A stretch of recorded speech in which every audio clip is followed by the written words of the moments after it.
लाइ रवानी थी वई आहे। शहदाद कोट मां ख़बर अव्हांखे ॾेई रहिया आहियूं।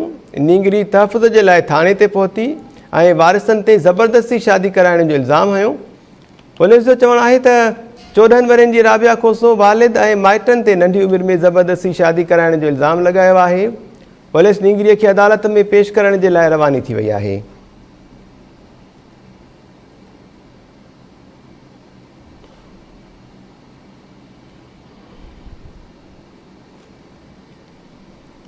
शहदाद कोट में नींगरी तहफ़ुज़ जे लाइ थाणे ते पहुची वई आहे ऐं वारिसनि ते ज़बरदस्ती शादी कराइण जो इल्ज़ाम हयो आहे।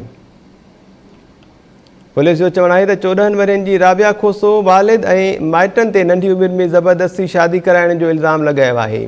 तफ़सील मालूम कयूं था टाइम न्यूज़ जे रिपोर्टर अमीर अली मंगणहार खां। अमीर अली, छा तफ़सील आहिनि?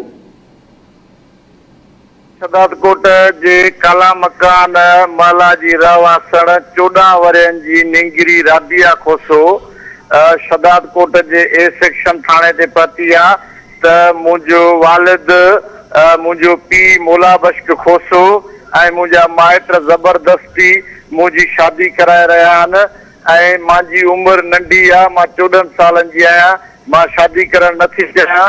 अहिड़ो ई दांह खणी ए सेक्शन थाणे ते पहुती, जंहिंखां पोइ ए सेक्शन थाणे जी पुलिस SHO तुफ़ैल आमदाणी और DSP यार मोहम्मद रिंद नींगरी जी NC दाख़िल करे नींगरी खे शहदाद कोट जे जुडिशियल मजिस्ट्रेट वटि बयान जे लाइ।